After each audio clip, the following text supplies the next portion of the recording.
Welcome to the deep dive. It feels like we're constantly swimming in this ocean of financial news, doesn't it? Headlines, predictions, endless chatter. It really does. Information overload is a real thing. Exactly. So, how do you, our listener, figure out what actually matters?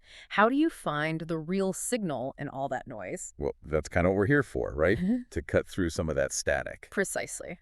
That's our mission today. We've gathered a whole stack of recent sources, and we're going to do a deep dive into the signals the pros are really watching right now, the metrics that might give us a clearer picture. Yeah, trying to decipher that language of market valuation, of economic health, which can often feel uh, pretty complex. Totally. We want to give you a shortcut to feeling genuinely well-informed, maybe find some of those aha moments, but without drowning you in data. Makes sense. So today we're focusing on three big ones. The Buffett indicator, the Schiller PE ratio, you often hear that called KPE, and the Case-Shiller home price index. And rates, of course. Can't forget the latest on interest rates. Absolutely. We need to talk about rates. So this is all tailored for you to hopefully boost your financial awareness, give you some actionable understanding. But before we jump right in, it's really important to set the stage correctly. Frame what these indicators are and what they aren't. Good point. A bit of context first. Exactly. These tools, they give us incredibly valuable snapshots, fantastic insights into market health, no doubt. But crucially, they're diagnostic tools. They're not crystal balls. Right. They don't predict the future with perfect certainty. Precisely. And, our source material is very clear on this, and we need to be too. All the analysis we're discussing, it's based on publicly available data. Okay. And that data, well, it can be revised. Interpretations can differ. New information comes out. It's dynamic. So things can change. Things can change, Yeah. which leads to the main point. This deep dive is purely for educational purposes. It's about gaining insights, understanding these complex ideas. Definitely not investment advice. Absolutely not. We want to empower you with knowledge, give you a foundation, but the decisions, those are yours. You have to conduct your own thorough due diligence. Always. Maybe talk to a financial advisor, too. Always a good idea. That critical thinking, that diligence, it's just paramount in today's world, especially with how complex things are. Okay, excellent groundwork. Essential stuff. So let's get into our first major signal. And this one, well, it carries the weight of maybe the most famous investor ever. Ah, the Oracle himself. Exactly. We're unpacking the Buffett indicator. You hear that name, Warren Buffett, and it just lends a certain gravity, doesn't it? It really does. Yeah. And he famously called it, what was the exact quote? Something like, probably the best single measure of where valuations stand at any given moment. Pretty high praise. High praise indeed. Shows his belief in its simplicity and power. So what is it, fundamentally? It sounds complex, but the core idea is actually pretty straightforward. Surprisingly so, yeah. It's essentially a ratio. Right. You take the total value of the U.S. stock market, all the publicly traded companies, often proxied by something broad like the Wilshire 5000. The whole market cap. And you compare that to the U.S. gross national product, or GNP. Sometimes people use GDP, gross domestic product, but GNP is maybe a slightly better fit, theoretically. Yeah, includes that income from abroad. So market value versus national economic output. Exactly. We came up with this analogy earlier. Think of the entire stock market as this huge pie. Okay, I like pies. And the entire U.S. economy, all the goods, services, everything produced, that's the giant kitchen where the pie gets baked. The economic kitchen. Right. So the Buffett indicator just asks, how big is that stock market pie compared to the size of the whole economic kitchen? Makes sense. Is the pie getting way higher than the kitchen seems to warrant? Precisely. Its whole purpose is to give you this high-level macro view. Is the market overall looking overvalued, undervalued, or maybe reasonably priced compared to the actual economic engine driving it? It cuts through the noise of individual stocks, gives you that big picture. Exactly. So let's connect that to now. Where does this indicator stand today, according to our sources? Well, this is where it gets pretty interesting. As of July 2025, the sources we looked at put the Buffett indicator at around 210%. 210%. Okay, is that high? High doesn't quite capture it. That 210% figure marks a new cycle high. A new cycle high. Wow. How does that compare historically? Well, think about the major peaks we've seen. Only two other periods really came close or briefly went higher. Let me guess. Dot-com bubble. That's one. Around the year 2000, that period of just, wild exuberance. And the other was more recent, that liquidity-fueled surge in 2020 and 2021. Ah, the post-pandemic stimulus effect. Exactly. Massive fiscal, massive monetary stimulus, pushing assets up while the economy was still finding its feet. So 210% puts us in very rare company. Extremely rare. Yeah. To put some stats on it, our sources highlight this is 1.8 standard deviations above the historical average. Okay, 1.8 standard deviations. For those not super into stats, what's that really mean? It means we're way out on the tail of the distribution. Think of a bell curve of all the past readings. We're deep into the unusual zone. It's not just a little overvalued.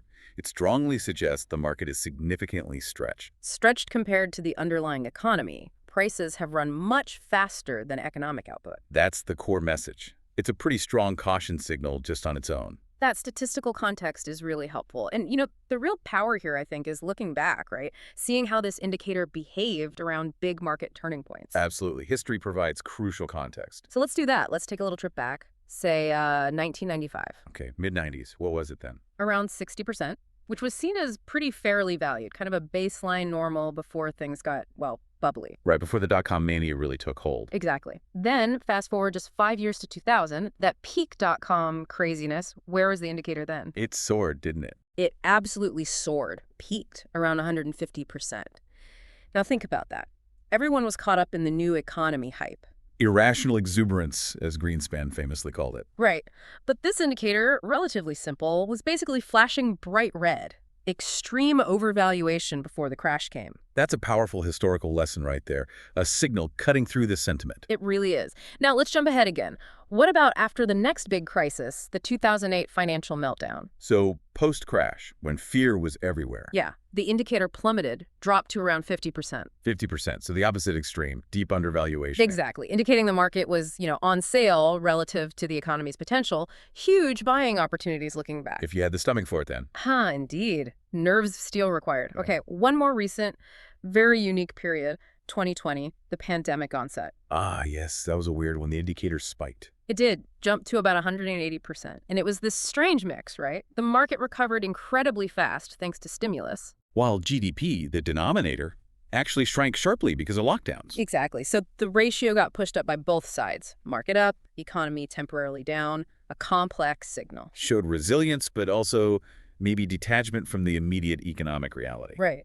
And that brings us back to today, July 2025. Sitting around 200%, maybe even 210% based on the latest numbers. So firmly back near those historic peaks, dot-com levels, post-COVID surge levels. Which definitely suggests caution is warranted. It certainly does. So that brings us to the big question. With this indicator flashing 200% plus, what are the real implications for you, the listener? Right. What does it mean practically? Well, generally speaking, anything over 100% starts signaling overvaluation. But 200%, that puts us in the stratosphere, historically speaking. Only seen it a couple of times before, like we said. Exactly. And the strong suggestion is potential for significantly lower future returns from stocks, maybe over the next, say, 7 to 10 years, or potentially a higher risk of a market correction, a sharp downward move. The air gets thin up there, less room to go up, more room to fall. That's a good way to put it. And our sources also bring in the interest rate factor here, which is crucial. How do rates play into this? Well, when interest rates are relatively high, especially on safer things like government bonds, those bonds start looking pretty attractive compared to stocks. Because you get a decent return with less risk. Precisely. If you can get a solid, predictable return from a bond, why take on the extra risk of buying into a stock market that already looks historically expensive, according to this indicator? So higher bond yields act like gravity, pulling money away from potentially overvalued stocks. Creates a definite headwind, yeah. It makes the hurdle rate for stocks higher. Okay, that makes sense. Yeah. But no indicator's perfect, right? Are there criticisms or nuances we need to consider with the Buffett indicator? Oh, absolutely. It's powerful, but it's not infallible. There are definitely critiques. Like what? Well, one common argument is that it doesn't fully capture the effect of very low interest rate environments like we had for much of the 2010s. The idea being that low rates justify higher valuations. Theoretically, yes. Lower borrowing costs, future earnings are worth more today, etc. So maybe the fair value level of the indicator itself shifted higher during that period. Okay, that's one point. Anything else? Another big one is global capital flows. The U.S. stock market attracts huge amounts of money from all over the world. Right, it's not just funded by the U.S. economy. Exactly. And that massive global demand for U.S. assets can push valuations higher and potentially keep them there longer than if it were just a closed domestic system. The indicator doesn't explicitly account for that global factor. So foreign money buying U.S. stocks could keep the ratio elevated. Potentially, yes. So while it's a fantastic macro tool, you have to see it as one piece of a bigger global puzzle. Read the signals, but be aware of the context and limitations. Great points. Context is everything. Okay, let's move to our next major valuation tool, one designed specifically to deal with market volatility. Smoothing out the bumps. Exactly. We're talking about the Schiller PE ratio, or as it's often called, the CHP ratio. Yeah. Developed by Nobel laureate Robert Schiller, a very influential metric. So its full name is the cyclically adjusted price-to-earnings ratio. What makes it unique? What's the secret sauce here? The secret sauce is that 10-year look back. Unlike a regular PE ratio, which just uses the last year's earnings, which can be really volatile. Yeah, earnings can jump around a lot year to year. Right. The CHP ratio takes the current S&P 500 price and divides it by the average inflation-adjusted earnings over the past 10 years. Okay. 10 years, that's the key. That's the key. It smooths out the business cycle, the booms, the busts, the good years, the bad years. Gives you a much clearer, more stable, long-term picture of valuation. I like the analogy you used earlier, like looking at your own income over several years, not just last month's paycheck, to understand your real financial health. Exactly. It avoids getting thrown off by a single good or bad year for corporate profits. It's a more robust, long-term signal. Makes sense. So where does this more robust, smoothed-out indicator stand right now? Well, its current reading is also quite attention-grabbing. As of July 2025, our sources have the KPE ratio at approximately 37.97. Let's call it 38. 38. Okay, again, need context. Is 38 high for the KP? It is significantly high, yes. It's over 40% above its 20-year average, which is around 27. 40% above the average. Wow. And maybe even more stark, the long-term historical median for the KPE is way down around 16. 16 versus nearly 38 now. That's a huge difference. It's a massive difference. Puts us in very elevated territory historically. So, similar message to the Buffett indicator, but arrived at differently. What does a KP near 38 imply for your expectations as an investor? The implication, according to the research behind KP and what our sources highlight, is pretty sobering for future returns. Oh, so. A KP at this level, near 38, historically implies a long-run, real return expectation that's after inflation of only about 1% to 2% per year from stocks. 1 to 2% after inflation. That's the historical correlation, yes. Unless, the caveat is, unless corporate earnings suddenly accelerate dramatically and sustainably from here. Wow. 1-2% real return. That's a Wow. Well, that's a lot lower than the historical average. People often quote like 7% real. It is. It's a stark reminder of what high starting valuations can mean for future gains.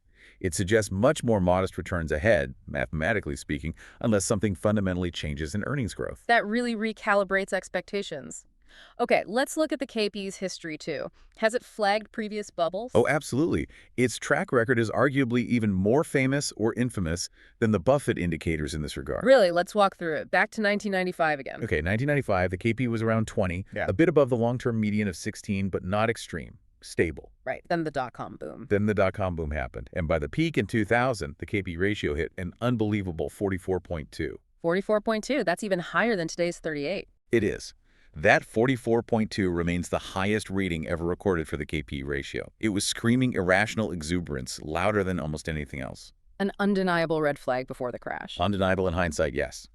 Then let's look at the other end, the 2008 crisis aftermath. Okay, the bottom in 2009 or so? Right around then, yeah. The KP ratio fell all the way down to 13.3.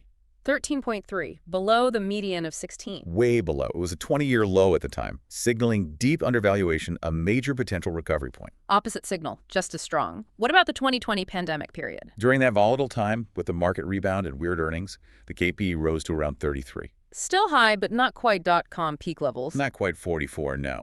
But still well into elevated territory, reflecting that swift recovery even as earnings took a temporary hit. Showed market resilience, but pushed valuations up quickly. And that leads us back to today, July 2025, CPE at 37.97. Right, firmly in the top decile historically, reinforcing that same theme we keep seeing, significant market overvaluation based on long-term historical patterns. Okay, so another strong signal. What are the implications here? If KPE stays above 30, say, what does that really mean for someone investing for the long haul? Well, as we touched on, it primarily suggests lower expected returns over the next 10, maybe even 20 years. That 1-2% real return figure comes up again. And the historical track record, It's pretty compelling. It's very compelling.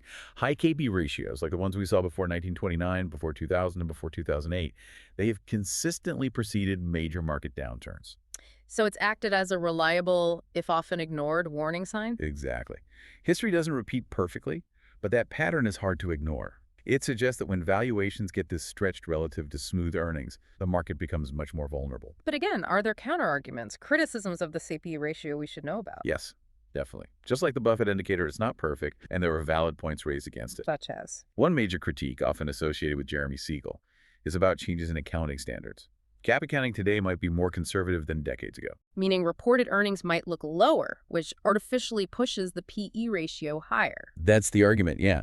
That it might overstate how expensive the market truly is compared to the past, because the E is calculated differently. Okay, accounting changes. What else? It can also get skewed if you have a period of genuinely, unusually depressed earnings within that 10-year window, even if prices aren't crazy. Right, a temporary earnings slump could inflate the ratio. Potentially.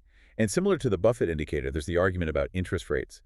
Does it fully account for a world where maybe structurally lower rates justify higher baseline valuations? That low rate justification again, though rates aren't exactly low right now. They certainly aren't, which adds another layer of complexity.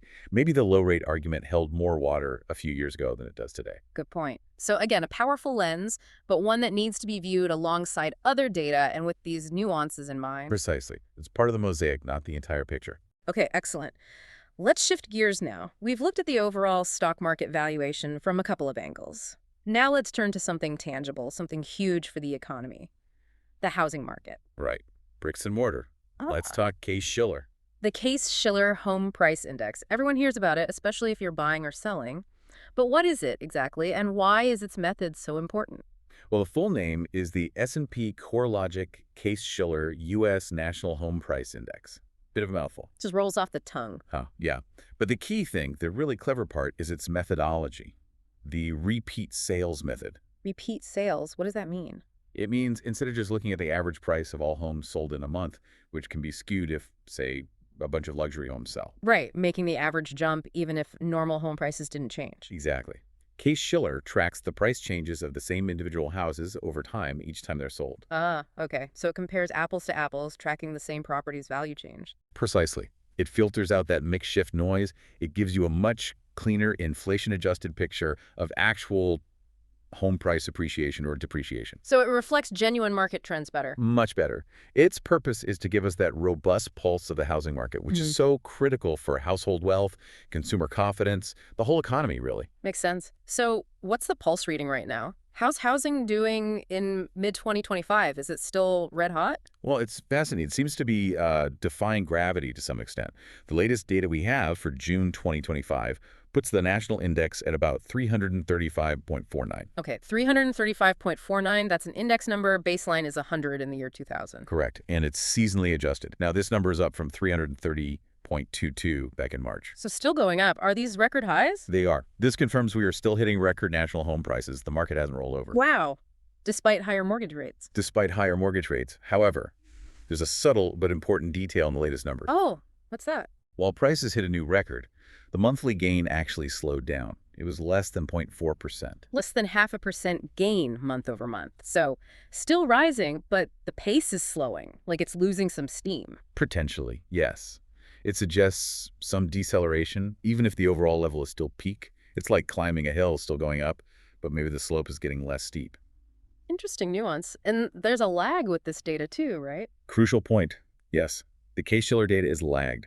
That June print actually reflects sales that likely close in April, maybe even earlier. So what we're seeing now is a picture from a couple of months ago. Exactly. So while April confirmed record prices, the conditions right now in July might be slightly different as the market continues to digest interest rates and everything else. It's always a look in the rearview mirror. Good to remember. Okay, let's do the historical trip again. Housing's had its own wild rides. Back to 1995. 95 housing. Pretty calm, wasn't it? Yeah, the index was around 80, stable, modest growth, pretty much in line with incomes, calm before the storm. The storm being the housing bubble. Precisely, which peaked around 2006, remember that.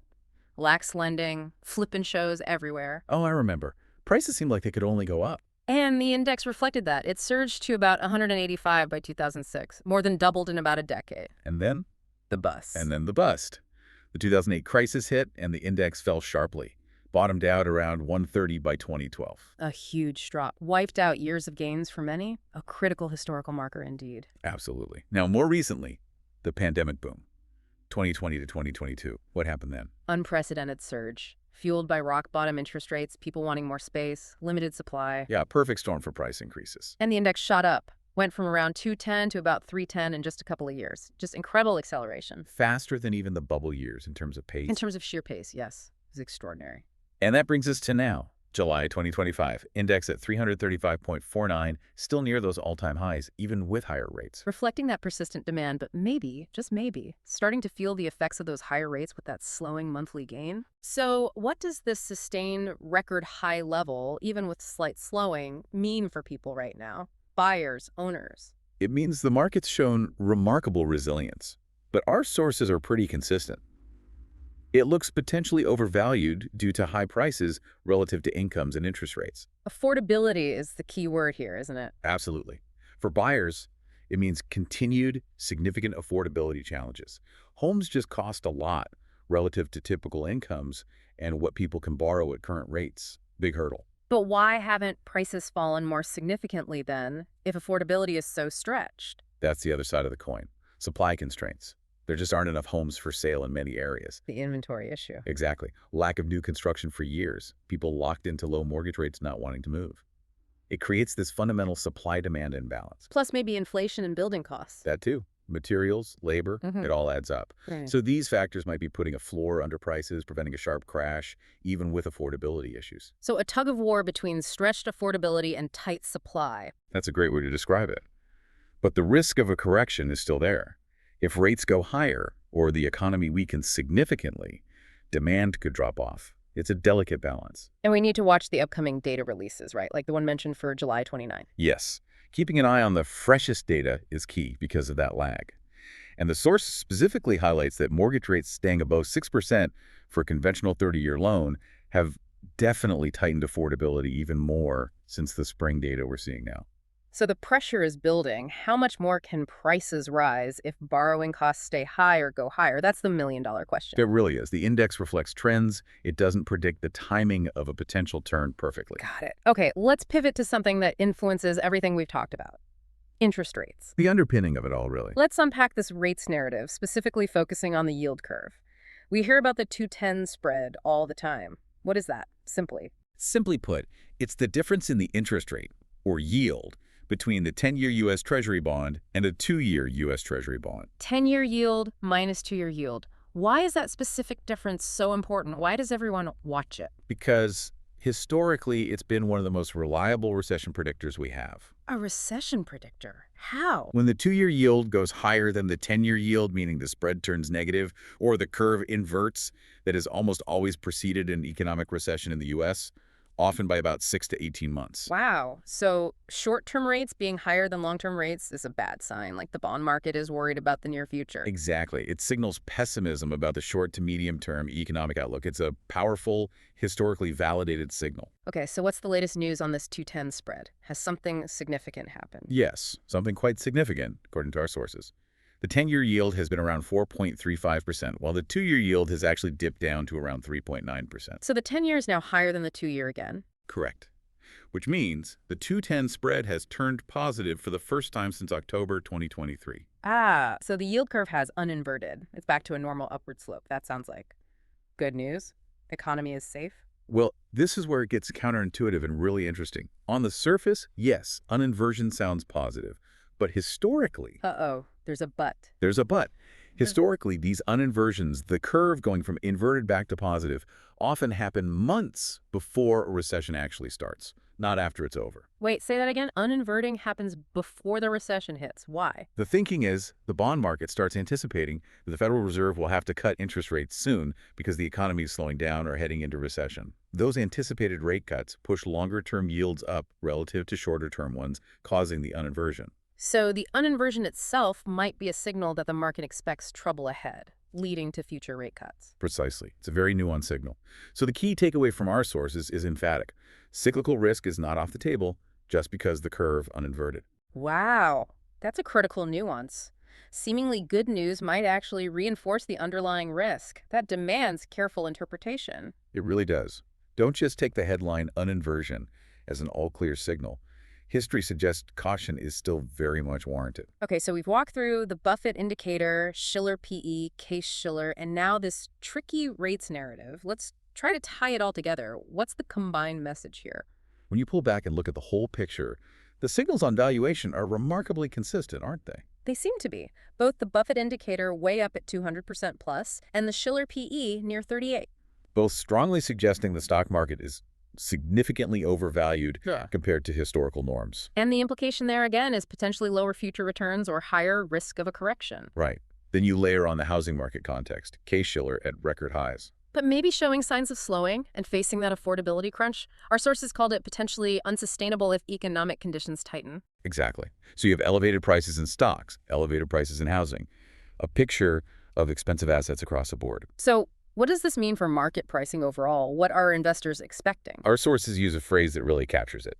Risk assets are priced for perfection, while risk-free real yields remain solidly positive. Priced for perfection, meaning the market expects everything to go exactly right. Pretty much. Expecting continued strong earnings growth, inflation cooling nicely, the Fed navigating this perfectly, no room for error. While at the same time, safe bonds are offering a decent positive return after inflation. Right. So the market seems to be demanding very little extra compensation or risk premium for holding risky assets compared to safe ones, even though valuations are high.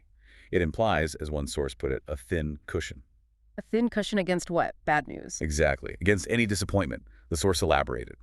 If corporate earnings guidance softens, if companies start warning about future profits, or if the Fed signals fewer rate cuts than markets hope, the equity valuation cushion is thin. So the market is vulnerable. Any negative surprise on earnings or Fed policy could hit hard because prices are already so high. That's the risk highlighted. Very sensitive to news flow when you're priced for perfection at historically high valuation levels. Okay, but we also need to remember the caveats, right? Why aren't these indicators necessarily predicting imminent doom? Absolutely crucial caveats. First, remember they are fundamentally backward-looking. They tell us where we have been, not precisely where we're going. Because history doesn't always repeat exactly. It doesn't. Second, these metrics maybe don't fully capture structural changes in the economy and markets.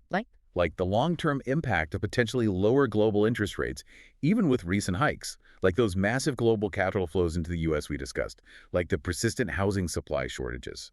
These things might mean the old rules don't apply perfectly. So maybe high valuations can last longer now. That's a key insight from the sources. High valuations can persist for years, as seen in the 2010s. It's not an automatic trigger for a crash. Right. Overvalued doesn't mean we'll crash tomorrow. It means potential for lower future returns and increased risk. But the timing is unknown. Exactly. It requires patience and managing risk, not necessarily panic selling based on one reading. And looking back at how these indicators behaved together during past crises really drives this home, doesn't it? It does. Seeing them in concert is illuminating. Let's quickly recap those key moments. The 2000 dot-com bubble. Buffett indicator hit 150%. CPE hit a record 44%. Both screaming overvaluation before the tech crash. Clear signals of excess. Then the 2008 financial crisis. After the crash, Buffett indicator down near 50%. CPE hit a 20-year low of 13%, both signaling deep undervaluation. Case-Shiller bottomed around 130 after the housing bust. Opposite extremes, signaling opportunity amid fear. And the 2020 COVID pandemic. Rapid drop, then rapid recovery. Buffett indicator spiked to 180%. CPE hit 33%. Case-Shiller surged towards 310. Showed resilience, but also how quickly valuations could stretch again, especially with stimulus. Right. Each period had its unique drivers, but the indicators consistently reflected the underlying valuation pressures, up or down. Comparing those to today really highlights where we stand. Okay, so given all this high valuations, rates uncertainty, historical context, what's the practical takeaway? What kind of investment strategy do our sources suggest makes sense now? The general theme leans towards being more defensive and quality-focused in equities. Defensive and quality-focused, meaning what exactly? High valuations suggest maybe tilting away from the most speculative, high-growth stocks and focusing more on high-quality stocks. Which are companies with? Strong balance sheets, consistent earnings, maybe reliable dividends, stable business models, companies that are potentially more resilient if the economy slows down.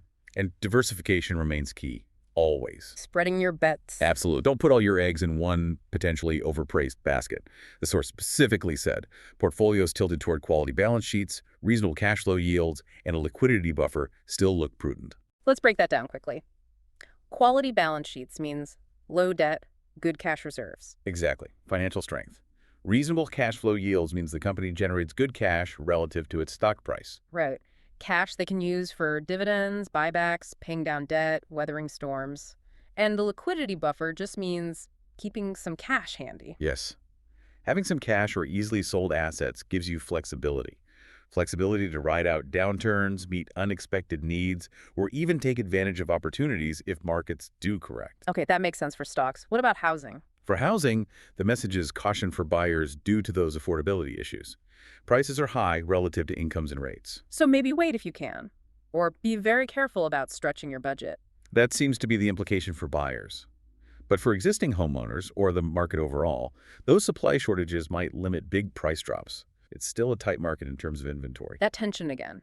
Challenging for buyers, maybe more stable for owners due to supply. It's a complex picture, requiring careful thought about your own situation. Okay, so as we wrap up this deep dive, what's the main thing you want our listeners to walk away with? I think it's that you now have a much richer understanding of what these key signals are telling us. Right, the stock market showing multiple signs of significant overvaluation, housing still hot but facing headwinds, rates sending complex signals. Exactly.